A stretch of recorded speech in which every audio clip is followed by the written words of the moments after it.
Vamos lá. Tá gravando? Tá. Então, pessoal, agora a gente vai começar o segundo módulo.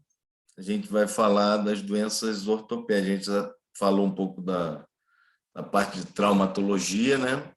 Agora nós vamos falar da parte da ortopedia, propriamente dita, tá? São as doenças do sistema músculo-esquelético. E uma doença muito comum, que a gente gostaria que vocês guardassem, levassem para a vida profissional de vocês, é a doença de Legg-Calvé-Perkins. Vocês vão falar disso para vocês, eu acho que em pediatria, mas a gente vai falar aqui em ortopedia, para vocês entenderem melhor o que é a doença de Legg-Calvé-Perkins. Tá? A doença de Legg-Calvé-Perkins é caracterizada pela necrose avascular idiopática, de evolução autolimitada da cabeça femoral, parcial ou total, com suas complicações associadas que acomete crianças não portadoras de outras doenças.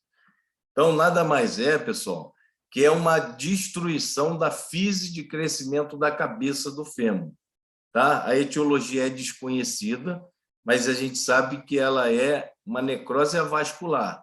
E a gente está dizendo aqui que ela é autolimitada. A criança apresenta essa patologia, ela começa a fazer uma destruição da cabeça desse fêmur, ela destrói toda a fise e o próprio organismo começa a tentar a formar uma nova cabeça. E ele forma uma nova cabeça. Vocês vão ver durante a aula que, por ela ser autolimitada, é lógico que quanto mais precoce você fizer o diagnóstico, melhor o resultado. Porque a gente vai ver também que o tratamento, você imagina ali, destruiu a fise de crescimento da cabeça do fêmur e ele fica ali no acetábulo. E a gente vai ver que quando você faz o resultado, o diagnóstico precoce, o resultado é você manter aquela cabeça do fêmur dentro do acetábulo, porque o acetábulo vai ser uma forma para a formação dessa nova cabeça, que o organismo vai começar a produzir uma nova fise, uma nova cabeça do fêmur. Tá? Então, se você conseguir manter aquela cabeça do fêmur no período dessa doença, ela vai destruir e vai produzir uma nova cabeça. Você vai ter menos sequela no final dessa doença. Tá? Então, a definição de Legg-Calvé-Perkins é uma destruição da cabeça, da fise de crescimento proximal do fêmur, e uma doença autolimitada. Ela destrói e o próprio organismo vai produzir uma cabeça. Então, e é muito comum isso. A gente vai ver, olha aqui, olha a diferença desse quadril. Quadril do lado esquerdo, a fise de crescimento, olha, normal, a fise proximal do fêmur. E aí, quando você faz um raio-x da bacia, você vê que o outro lado, a fise, já está fazendo, já tem sinais de necrose. Olha a diferença do tamanho dessa fise para essa daqui. Opa, esse paciente tem alguma alteração nesse quadril. É lógico que esse paciente vai vir com dor, todo o quadro clínico que a gente vai falar, que quando você fizer o raio-x vai te confirmar que tem uma alteração nesse quadril. Olha aqui, olha o quadril do lado esquerdo, olha a fise de crescimento desse quadril e olha do outro lado. Já não tem fise de crescimento, já destruiu a fise de crescimento. Certo? Um pouco da história do Legg-Calvé-Perkins,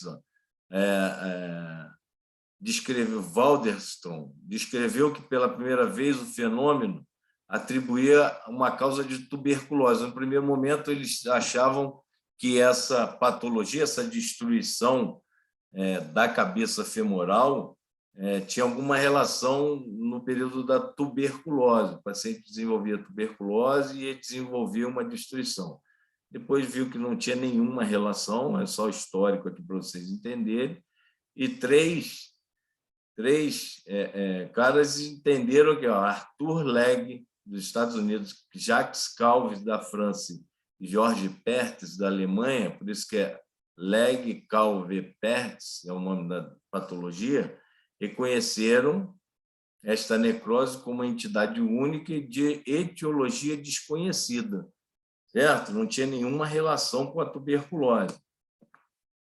Viram que os fatores genéticos e constitucionais, olha, mais frequentes em japoneses, mongóis, esquimós, europeus, era muito raro em negro, australianos, índios, americanos, relacionado com baixo nível socioeconômico, e a incidência familiar não tinha muita importância, de 1 para 20%. A incidência em parente de primeiro grau é muito baixa, não tinha nenhuma relação. A maior relação é paciente de muito nível, baixo nível social, socioeconômico.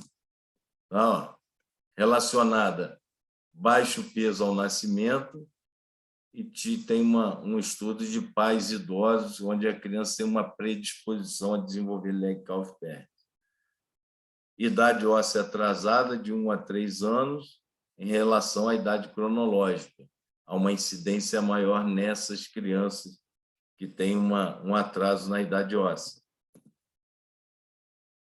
O sexo masculino, mais comum no menino, de 4 para 1, mais comum unilateral, bilateral pode acontecer, pode, mas 12% é muito baixo. Paciente, normalmente a criança chega com uma dor inguinal na face anterior da coxa. Toda a patologia de quadril, pessoal, eu já falei isso em outras aulas, a criança pode chegar ao seu consultório, chegar na emergência, referindo dor no joelho, dor refletida em joelho. A gente não pode descartar nenhuma patologia de quadril. No Legg-Calvé-Pertz também é assim. Às vezes a criança vem claudicando e bota muita mão no joelho. A mãe, às vezes, chega no consultório ou na emergência e diz assim: meu filho está com uma dor no joelho, tem uns 15 dias, doutor. Ele reclama de dor no joelho, está mancando muito. Aí você faz o raio-x do joelho, não tem nada. Quando você faz o raio-x do quadril, ele tem uma patologia no quadril. Claudicação, a gente está mancando. Limitação da abdução, isso é uma característica importante do Legg-Calvé-Pertz. Rotação interna do quadril, porque ele não consegue abduzir nem rodar muito essa perna externamente. Tá? Pode acontecer encurtamento só numa fase, eu vou falar das fases aqui, mas uma fase avançada. Nas primeiras 15, 20 dias, a gente não tem esse encurtamento. Só na fase residual, que é a fase de sequela, que pode acontecer o encurtamento. Faixa etária de 4 a 8 anos. Tá? Às vezes a gente pega aí crianças mais de 8 anos, até 12 anos. O comum é de 4 a 8 anos, mas eu já peguei pacientes com 10, 11 anos com Legg-Calvé-Pertz. Tá? Se estiver muito rápido aí, pessoal, pode interromper, tá? E perguntar. O exame físico dessa criança, ele suporta bem a rotação interna, ele só não suporta muito bem a rotação externa e a abdução dessa perna.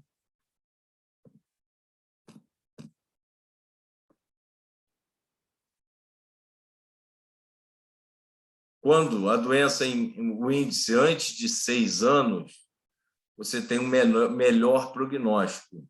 Porque o paciente, antes dos 6 anos de idade, ele refere a dor logo nos primeiros sintomas, nos primeiros sinais de destruição dessa necrose da cabeça, da fise de crescimento do fêmur. O paciente já refere muita dor, então você consegue fazer um diagnóstico mais precoce. Então, como eu falei no início, quando você faz um diagnóstico precoce, vocês vão ver na classificação, você tem um prognóstico muito melhor, né? E aí, no Legg-Calvé-Pertz, a gente tem essa sequência dos eventos da epífise femoral. Vocês precisam guardar isso, que são as fases da Legg-Calvé-Pertz. É a fase de necrose, é quando o osso vai e destrói, começa a destruir aquela fise de crescimento.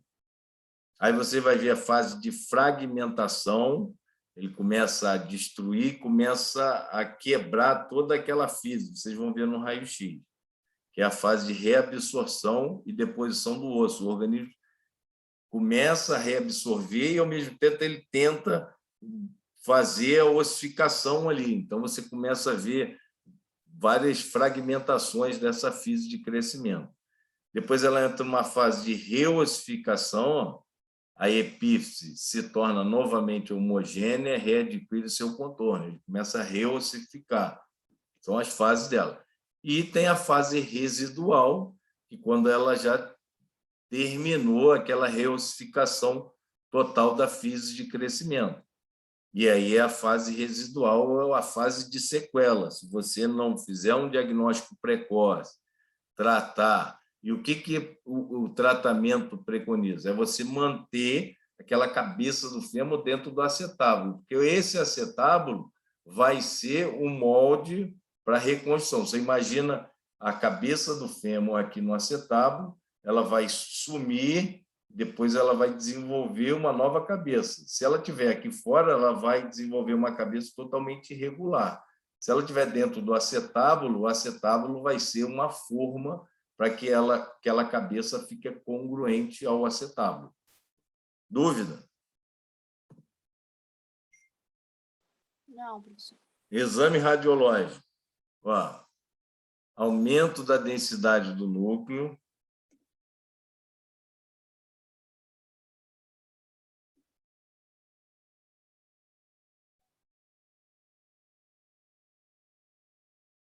Aumento da densidade do núcleo, achatamento da cabeça femoral, fissuras, eu vou mostrar no raio-x para vocês, irregularidade dos contornos e alargamento do colo femoral.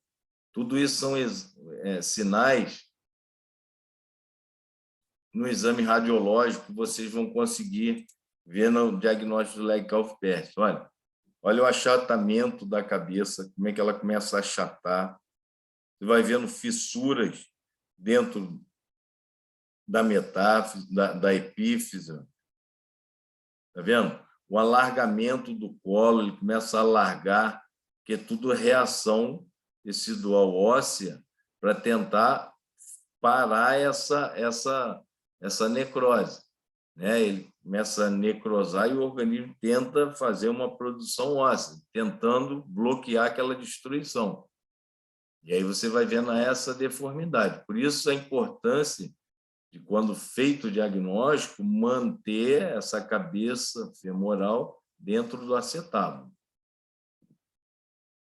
Olha aqui, ó. Aqui é uma fase já de fragmentação, ela fragmentou toda a fise de crescimento da cabeça do fêmur. E vê como faz uma... Você imagina essa cabeça femoral fora aqui do acetábulo, porque ela vai subluxação. Se você não fizer o diagnóstico, esse fêmur vai começar a fazer subluxação e luxar. Quando feito o diagnóstico, você consegue centralizar essa cabeça femoral, você vai ter um melhor prognóstico, vai ter uma melhor fase residual com menos sequela. Ah, professor, como é que eu faço isso? Vocês vão ver no tratamento. Gesso, dupla abdução, quando você faz a abdução do membro inferior, você centraliza a cabeça do fêmur para dentro do acetábulo. Existem órteses, que você centraliza a cabeça do fêmur dentro do acetábulo, e a gente sabe que ele é autolimitado. Ela vai destruir, se você centralizar aquela cabeça do fêmur ali, dentro desse acetábulo, ela vai refazer essa cabeça e vai ficar uma cabeça com menos sequela para o futuro desse paciente. Aqui ela já está numa fase de reossificação. Você vê que aqui ela é totalmente destruída, olha. A fise aqui totalmente fragmentada, toda já necrosada, e aqui uma fase, já está na fase de reossificação. Olha como é que ela está reossificando essa fise. E aqui uma fase residual. Vê que ele destruiu, olha, e formou novamente a cabeça femoral. Ah, mas aqui ficou, professor, quase sem sequela nenhuma. Provavelmente foi feito um diagnóstico precoce, onde conseguiu centralizar esse fêmur dentro do acetábulo, cuidando, acompanhando todas as fases para que esse paciente não tivesse uma fase residual com muita sequela. Porque deixa sequela, o paciente evolui para artroplastia precoce na idade adulta, porque há uma destruição, há subluxação do quadril. Exames complementares, pessoal. Laboratório. Sem valor diagnóstico, você não tem nenhuma alteração de exame complementar. Você pode ter uma elevação do VHS muito pouca, tá? Um processo inflamatório isolado só desse quadril. Raio-X panorâmico da bacia em AP, dupla abdução de Loewenstein, que é esse daqui, ó. Pede em dupla abdução. Esse aqui é o AP simples. Você tem uma alteração da fise, aqui desse aqui do lado direito, ó, você vê que está diferente desse daqui, do esquerdo. E aqui a dupla abdução, você vê aqui, ó, fragmentação da fise do quadril do lado esquerdo. Aqui é totalmente diferente desse. Ressonância nuclear magnética. É um bom exame, tem uma eficácia comparável da de cintilografia, né? Você, na verdade, você consegue fazer um diagnóstico precoce, às vezes na fase inicial, na primeira fase, que é a fase de necrose. Às vezes vocês vão ver a classificação, às vezes na classificação de Caterhall 1, você tem uma destruição mínima. O paciente tem a clínica, tem dor, tem claudicação, tem dor irradiada no joelho, tem dificuldade de abdução do quadril, criança de 4, 5, 6 anos, você desconfia um menino, você desconfia que possa ser leg calve pert, você faz o raio-x, não tem ainda lesão de necrose, ou você não consegue identificar no primeiro momento o raio-x, e aí a ressonância ela te auxilia bastante para você já fazer o diagnóstico numa fase de necrose inicial. Tá? E aí a gente sabe que quando você faz diagnóstico precoce, o tratamento, o prognóstico melhora. Aqui a cintilografia também óssea, você consegue uma boa sensibilidade, né? 98%. Você vê que tem um processo inflamatório, é lógico que tudo isso ligado à clínica do paciente, né? Isso tudo te auxilia bastante. Mas, para mim, a ressonância nuclear magnética é o melhor exame para você fazer o diagnóstico. Artrografia também é um exame complementar. Você consegue ver quando numa fase mais de necrose mais avançada você consegue também fazer o diagnóstico, mas aí você já fez diagnóstico na ressonância ou no raio-x. Tá legal? Existe na leg calve pert, pessoal, uma classificação que a gente chama de classificação de Caterhall. Classificação de Caterhall é útil no estudo retrospectivo dos resultados, porém de valor limitado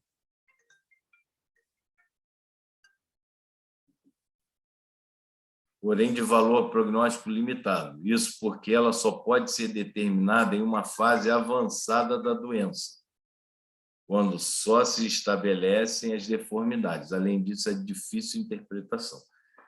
A gente vai citar isso para vocês, e vocês precisam gravar a classificação de Caterhall, mas no dia a dia, quem for fazer ortopedia, você consegue fazer o diagnóstico através dessa classificação, lógico, numa fase mais avançada, quando você tem uma fase de ossificação ou uma fase de destruição maior da cabeça femoral. Mas vocês precisam gravar e saber que existe essa classificação, é uma classificação que cai em residência, enfim. nada mais é que classificação de Cater é o grupo 1. Quando você tem um envolvimento pequeno e parcial da parte anterior da epífise. Vou mostrar isso no raio-x. O grupo 2, você já tem um envolvimento anterolateral com sequestro de mais de 50% de destruição da fise de crescimento. O grupo 3, você já tem destruição de mais de 50%, com cistos metafisários. Isso é a classificação de Cater. E o grupo 4, você tem toda a destruição da epífise. Eu vou mostrar. O grupo 1, você tem uma destruição pequena da face anterior da epífise, por isso que é difícil você fazer o diagnóstico de Cater, a classificação de Cater, por exemplo, no raio-x simples, você consegue fazer isso na ressonância magnética.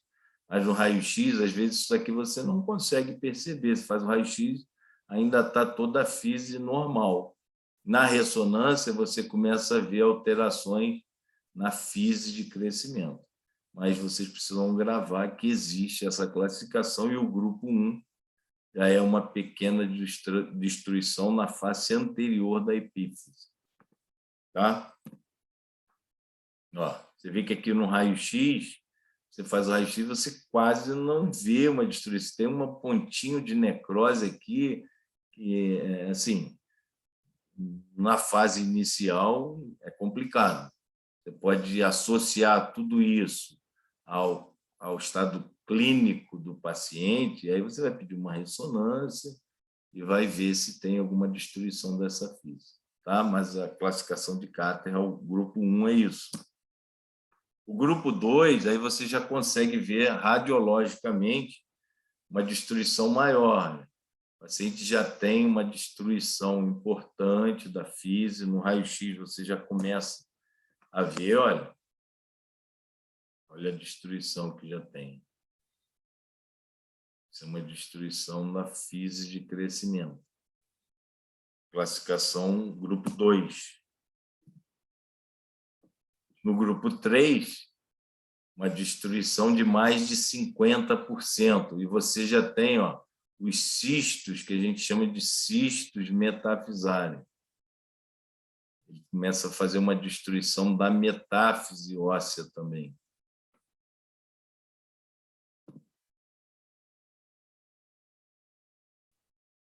É uma destruição importante.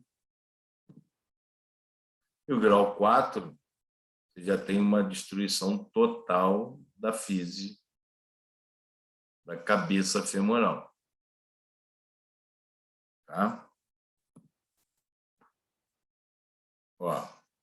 Grupo 1, uma destruição pequena. Grupo 2, já quase que 50% da fise de crescimento. Grupo 3, de mais de 50%. O grupo 4, totalmente destruída a fise já de crescimento. Existe uma outra classificação, pessoal, que essa classificação, essa aqui é legal, essa aqui a gente usa bastante no dia a dia, até porque você consegue fazer um diagnóstico melhor e é um parâmetro para você, primeiro, direcionar o prognóstico dessa patologia e iniciar o seu tratamento, que é a classificação do pilar lateral. Classificação do pilar lateral, vocês precisam guardar isso também, tá? Tem que decorar, tem que guardar isso, decorar, não tem jeito. Grupo A. Grupo A, eu vou falar primeiro, depois eu vou demonstrar para vocês. O grupo A, classificação do pilar lateral, não a perda da altura do pilar lateral. Bom prognóstico. O grupo B, você tem menos de 50% de perda da altura, começa o prognóstico a ficar reservado. E quando você tem mais de 50% da perda da altura do pilar lateral, o prognóstico é ruim. O que é isso, pessoal? Pilar lateral. Você pega a fise de crescimento, aqui a fise de crescimento, paciente, você fez um raio-x lá, está lá a fise de crescimento. você está desconfiado que o paciente está com leg calf-perk. Você divide a física de crescimento em 3 partes. Ó. Esse aqui é o pilar lateral, a parte lateral do fêmur. Pilar lateral, pilar central e o pilar medial. Tá? Quando você tem uma destruição da física de crescimento, está vendo aqui? Ó, aqui já tem uma necrose da física de crescimento. E o pilar lateral está mantido, você tem um bom prognóstico. Tá? Quando você faz o diagnóstico nessa fase, você vai centralizar a cabeça desse fêmur dentro do acetábulo, você provavelmente está pegando uma fase inicial dessa patologia e você vai conseguir um bom prognóstico. Quando você traçou lá o pilar, a linha do pilar, tá? E aí você tem o pilar lateral já ó, com 50% de destruição, você já começa a ter um prognóstico já moderado. Às vezes você já perdeu ou demorou um pouco para fazer o diagnóstico, ou esse paciente chegou para fazer o diagnóstico no seu consultório ou na emergência, já numa fase onde o prognóstico já começa a ser moderado, porque ele tem uma destruição do pilar lateral. Certo? E quando ele, na letra C, ó, que é o grupo C, no grupo C ele tem uma destruição de quase todo o pilar lateral. E aí o prognóstico já é bem pior que o grupo A e do grupo B. Tá? É lógico que ele vai chegar nessa fase aqui. Você fez o diagnóstico nessa fase aqui. Quando você faz o diagnóstico no grupo A, o prognóstico melhora porque você já vai começar a tratar, vai centralizar essa cabeça do fêmur no acetábulo, ele vai evoluir para todas essas fases, depois ele vai produzir o osso aqui de novo, vai fazer uma cabeça do fêmur, tá? Mas você já está tratando ele, então o prognóstico melhora quando você faz um diagnóstico do grupo A, do que do grupo B, do que do grupo C. Entendeu?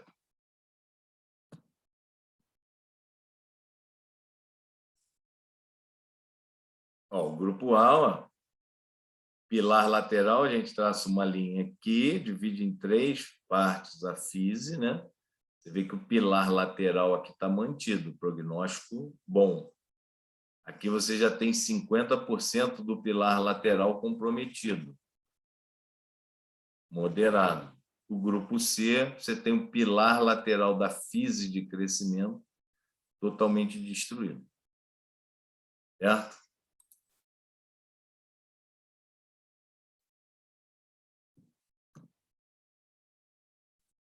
A classificação do pilar lateral é bem melhor para você fazer o tratamento do que de cáter. Normalmente é que a gente usa mais do pilar lateral. Ó, aqui, ó, você vê a fise de crescimento pilar lateral íntegro. Aqui você já vê que ele perdeu uma partezinha dele aqui, ó. E aqui, ó, ele já perdeu muito boa parte dele. Você imagina que essa cabeça era aqui assim, a fise era aqui assim. Ele já perdeu mais de 50%, o prognóstico começa a ser reservado. Professor? Oi. Então, quando tem esse pilar lateral, fica mais fácil de remodelar? Quando ele está intacto, é mais fácil de remodelar?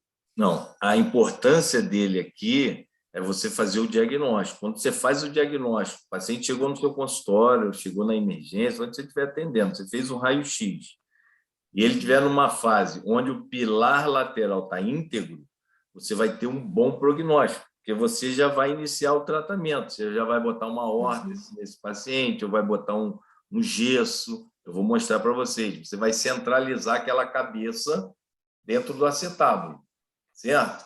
Ele vai destruir, daqui a pouco você vai fazer um raio-x com 2 meses, 3 meses, ele vai estar assim, mas ele já está em tratamento, então ele vai destruir, depois ele vai reossificar. Entendi. Entendeu? O que é importante você fazer é o diagnóstico. E aí o grupo, quando você faz diagnóstico, o prognóstico melhora conforme a classificação durante o grupo. Entendido? Beleza, entendi. Dúvida?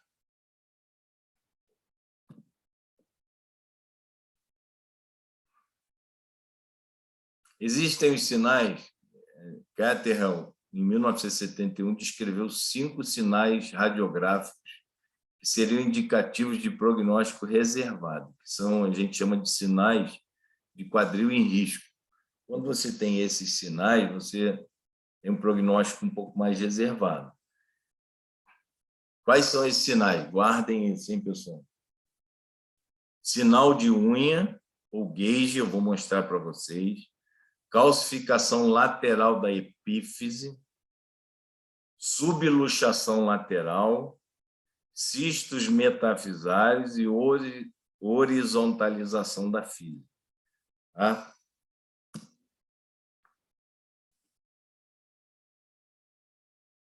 Isso aqui, ó, é sinal de unha. Ele tem uma destruição, ele destruiu o pilar lateral totalmente. Isso aqui, pessoal, estou falando quando você faz o diagnóstico e ele está numa fase já assim, que você já tem um sinal de unha. O que é o sinal de unha? Ou gauge. Ele tem uma destruição de todo o pilar lateral. A gente já falou lá atrás. Quando o paciente tem uma destruição do pilar lateral, quando você faz o diagnóstico nessa fase, que é o grupo C, você tem um prognóstico muito ruim. Então, isso é um sinal de quadril em risco. Quando você tem destruição de toda o pilar lateral e ainda tem uma destruição, olha, na face lateral da metáfise. Tá? Isso é um sinal de quadril em risco. Outro sinal de quadril em risco, quando você faz diagnóstico numa fase dessa, é quando você tem calcificações, olha, da epífise na parte lateral do fêmur, já saindo aqui do quadril. Isso é sinal de quadril em risco. O quadril já está subluxado. Vocês fez o diagnóstico, o paciente chegou lá com 7 anos de idade, a mãe disse que ele já manca, já tem uns 2 anos. E ela achava que era a manha dele, que ele melhorava, que daqui a pouco ele mancava de novo. Aí você faz um raio-x, o paciente dele já está com uma subluxação desse quadril.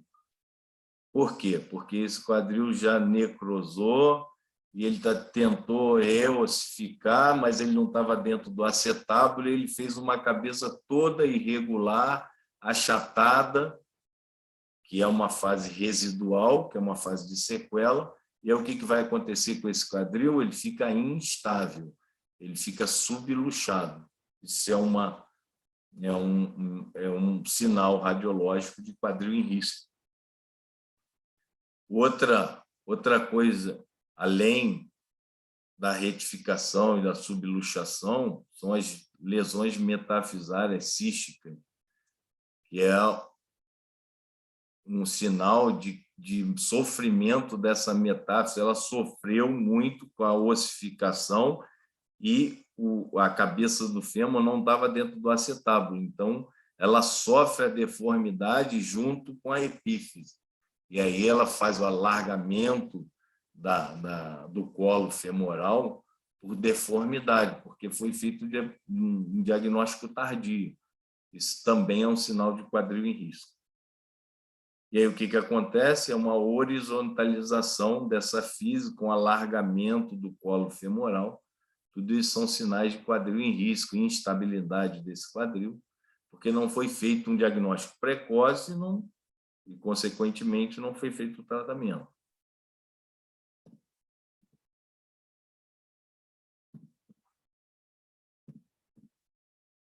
Prognóstico, né? Como eu já falei, ó, as condições de congruência da articulação do quadril ao final da maturação esquelética do paciente são os principais fatores que determinam o prognóstico da doença de Legg-Calvé-Perkins.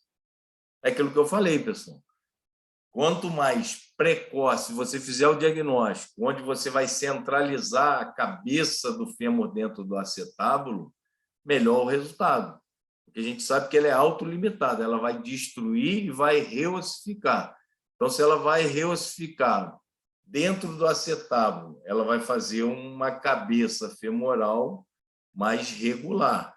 Se você não faz o diagnóstico precoce, esse fêmur começa a subluxar e vai fazer uma cabeça totalmente irregular.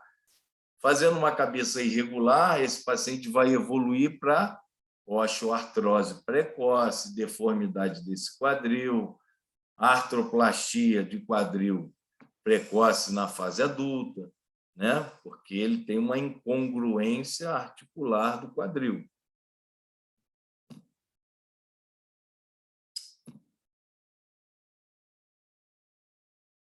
Olha aqui, ó, a presença de deformidade acentuada da cabeça femoral levará a um quadro de osteonecrose precoce durante a vida adulta. Olha aqui, ó, isso é um fêmur comum, lado direito, olha do lado esquerdo como é que ficou uma cabeça achatada, isso é uma sequela de leg calve pertis, um quadril subluxado, você vê que a cabeça do fêmur está querendo sair do acetábulo aqui, olha. E na fase adulta, olha como é que evoluiu, uma destruição total dessa cabeça, com necrose de acetábulo, uma osteoartrose coxo-femoral. Esse paciente tem dor, potência funcional, limitação dos movimentos do quadril, claudicação importante, encurtamento. Aqui ele pode ter encurtamento, porque é uma fase residual da sequela do leg calve pertis, e esse paciente vai evoluir para artroplastia precoce.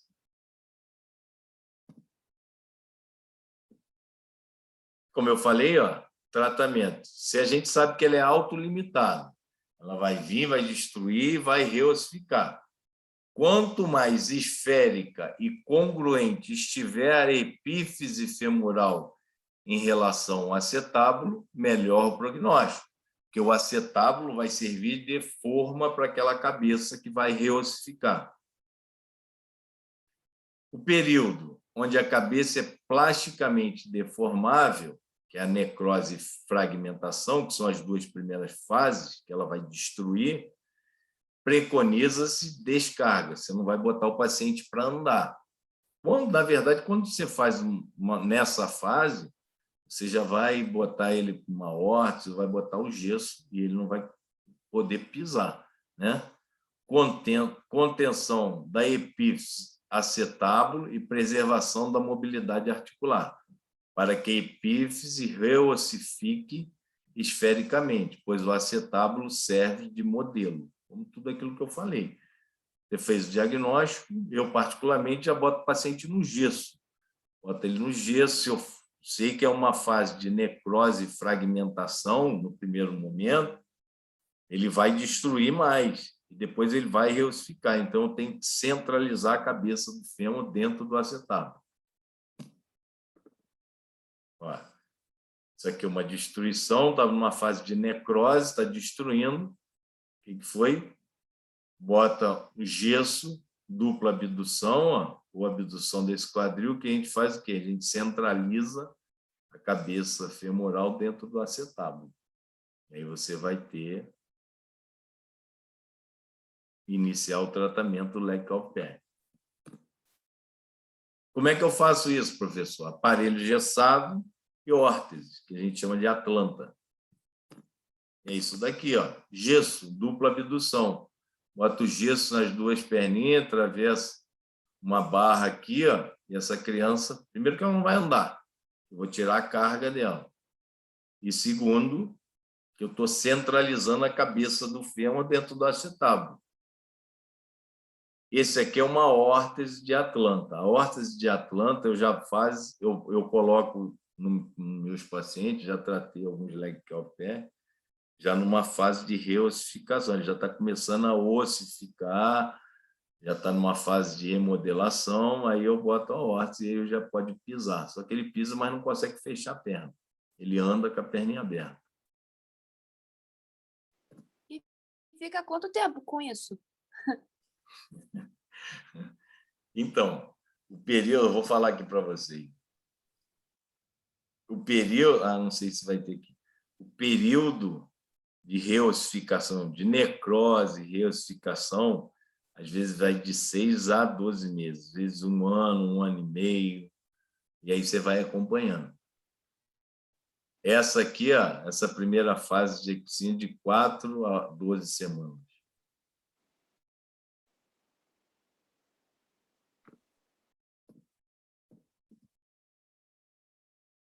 Existe o tratamento cirúrgico? Existe. A gente chama de osteotomia do fêmur ou a osteotomia do ilíaco. Mas isso daí é já na fase a fase da sequela, né? Já não tem mais o que fazer, ela já chegou na fase residual, já deixou a sequela, já veio, já destruiu, já deixou a sequela. E aí você vai tentar melhorar o risco desse quadril, para ele não luxar, para o paciente não ter, ou diminuir a dor dele, para melhorar a congruência articular do quadril com o fêmur. Aí você faz uma osteotomia aqui no fêmur e eleva esse colo do fêmur e centraliza a cabeça dentro do acetábulo.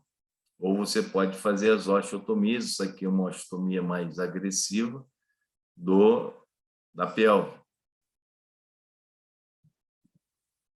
Aqui, ó, isso é uma osteotomia do fêmur, onde fez uma osteotomia e centralizou melhor a cabeça femoral. Dúvida, pessoal? A parte de ortopedia, é mais assim chata, que é muito classificação, muito teórica mesmo.